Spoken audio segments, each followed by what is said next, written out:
morning everyone. So, mga suki, sa katong mga nanginanglan og ref, mga no-frost inverter, nami i-promote karon nga brand sa Whirlpool. So, unsay advantage ani? Kani siya sir, ma'am, tri-sensor na ta ma'am.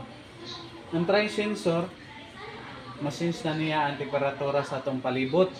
So makatabang na niya siya para ma-decrease ang consumption sa kuryente. So ma'am sir, naka no frost punta. Kani siya is 9 cubic nga ref. No frost, no need na ta mag-defrost, dili na mag-ice ang kilid. Ang ato lang ibutang ang mag-ice. Tapos naka hard tempered glass na po siya.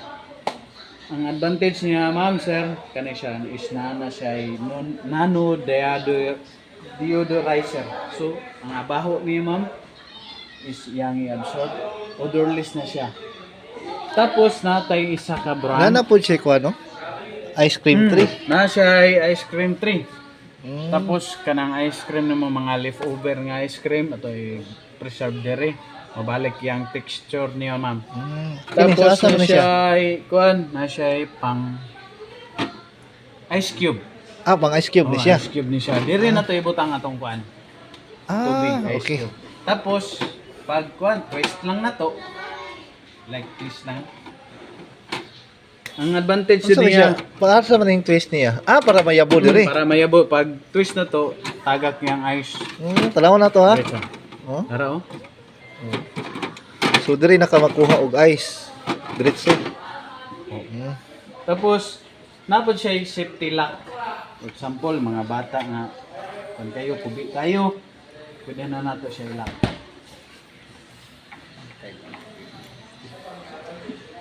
So dili na siya mabre.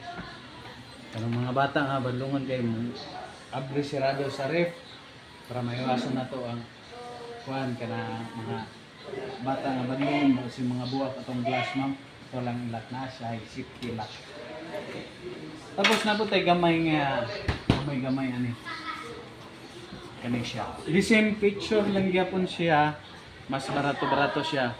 Pwede na to i-abil ni siya, ma'am, sir. Barato ra. Naka zero interest na karong. Wala na. Okay. Unsa man ning kuan? Mga sensor niya, asa may mga switch ani? Kani siya automatic na ni siya. Pag naka-on siya, pwede na to i-pass press or paspas yung pag-ice. Ito lang yung pinduton. Light na siya auto, low, medium, or high. So, mas nindot ni siya ato ang apply or atong kuhaon kay makalis yung kuryente, consumption sa kuryente. Tapos dili pud kayo siya bulky. Kita mo pud nato siya. Whirlpool brand, American brand. Tapos brand Whirlpool, number 1 American brand. So, unsa ito'y gipaabot? Tara, visit na sa LYR Maduduran.